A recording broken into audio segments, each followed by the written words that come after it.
All right, so I feel like I've done a good job this month on working on some of my unfinished projects. I've done a little bit each day to make sure I accomplish my goal of getting my flying geese quilt top finished.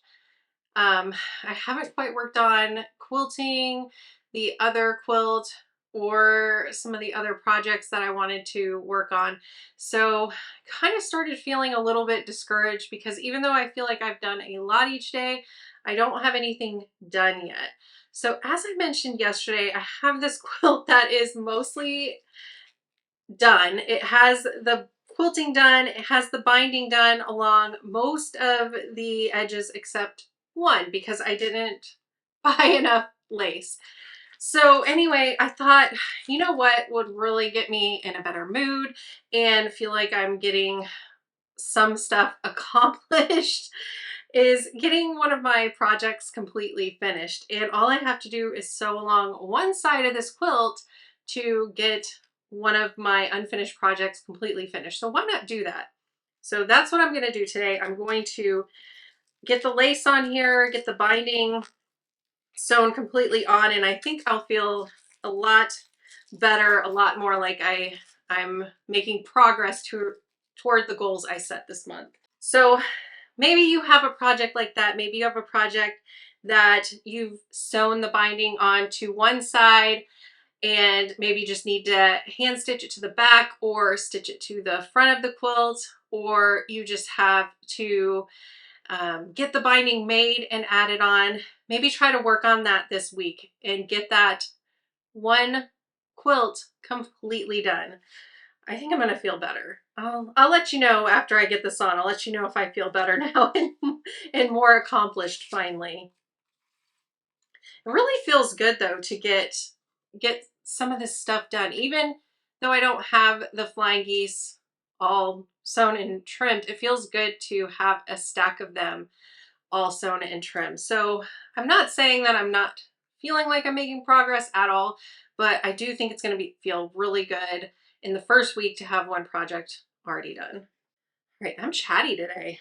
Goodness gracious. Okay, so it looks like it's been so long on this quilt.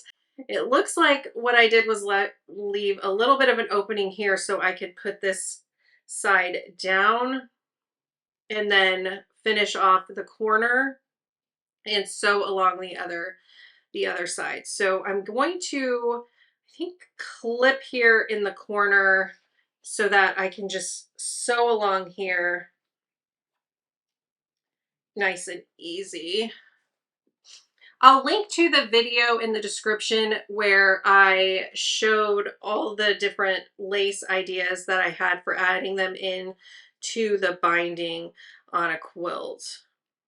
Ooh, that folded in nice.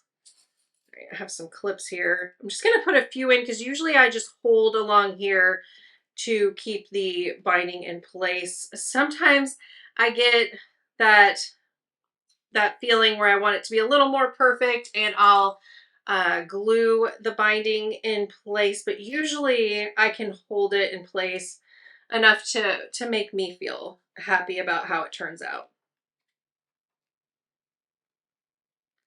All right, so I'm going to start where I left off over here. And what I do if I have to, like if I run out of bobbin thread or top thread, whatever it is, if I have to restart an area where the binding is, what I try to do is line up my needle with where one of the stitches started or ended so that I can just start sewing along there. It usually makes it look pretty clean. I put my thread at 3. That's usually where I like it for quilting and for the binding. So gotten that pretty good. And so I'm just going to start sewing across here. It looks like I already back stitched before. So I'm going to put one back stitch in there just so it doesn't come unraveled. And then I'm just going to start sewing along the binding here. Usually I put my 1/8 inch foot on. Didn't even think about it. It was just like, I'm excited to get a quilt done and jumped in. So I'm just going to have to eyeball this really well. Usually I put the 1/8 inch foot on that I have, or I eyeball it. It's not the great habit to have, but honestly, with bindings lately, I've been stitching them to the front and hand stitching them to the back, so I haven't done a top stitching on a binding in a little while. I'm gonna go ahead and cut these threads now so I don't have to find them later. And I think I got both of those. All right, so just stitch down the other end, and I'm guessing on the other side I left part of that open as well to just end it over there. I love how this binding looks, or this lace looks on this quilt. And I love that this binding has this texture to it. I love a striped binding, but this is kind of a striped binding with a little bit of extra texture to it. So I really love this fabric on this quilt. I'm gonna go I was going a little fast at first, but then I reminded myself I need to slow down since I need to keep an eye on where my stitches are a little more than I normally have to if I have a different foot on. And I'll have to adjust this because I didn't take the time to put clips in. But I think it's going to turn out really good. And honestly, any of those kind of missed stitches, or if I veer off too much, I think the lace is going to kind of catch the eye more than that anyway. So adding the lace in kind of is a bonus to distract anybody from funky stitches on a binding.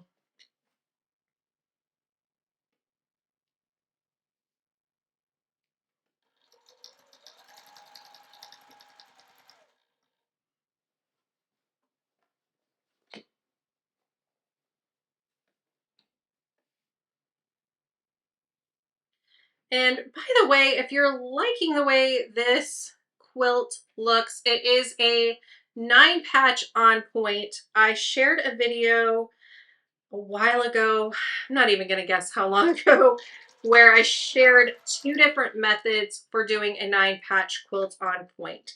So I'll link to that in the description of this video as well if you want to check that out. They are such a fun pattern to make, and I gave 2 different options. So if you don't like assembling rows on the diagonal, I showed a way that you can kind of avoid that but get the same look.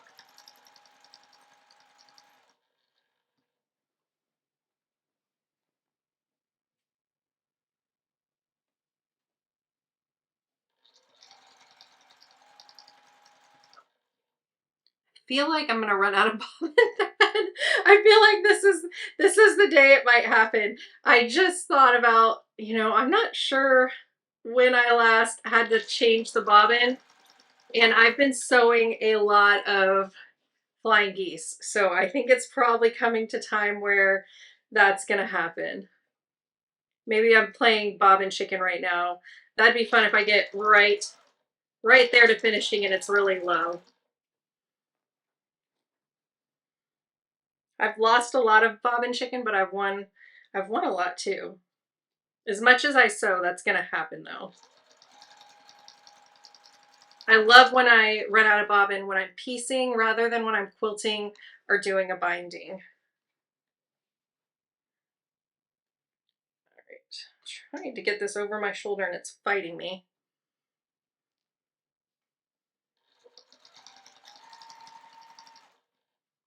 I'm getting close to the end. Still sewing. I'm not sewing without thread yet, so that's good.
All right, I'm getting close to the edge, so I need to trim this lace down.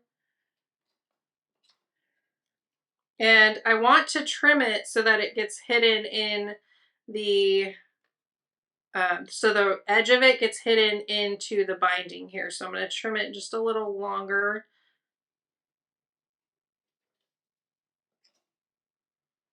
I'm just going to tuck it in there, and then I'm going to get my binding folded.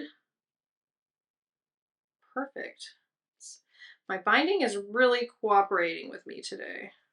I love when that happens. All right, I'm going to put a clip in here just to hold it in place so I don't have to hold too many sides.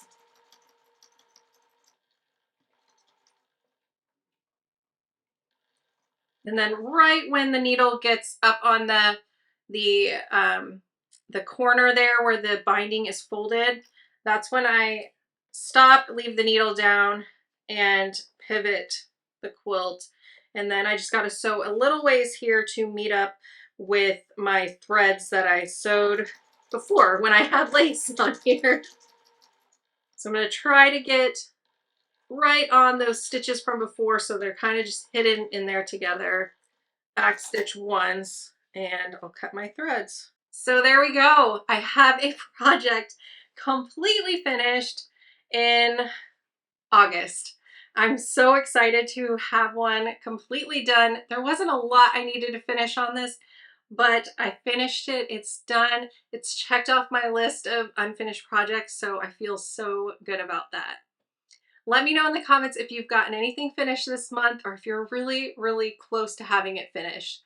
Also, if you thought about something that you just have a little bit to do to finish because of this video, I'd love to hear about that in the comments too. Let's motivate each other to get some of those projects done. Thanks so much for watching, and I'll see you in the next video. Bye.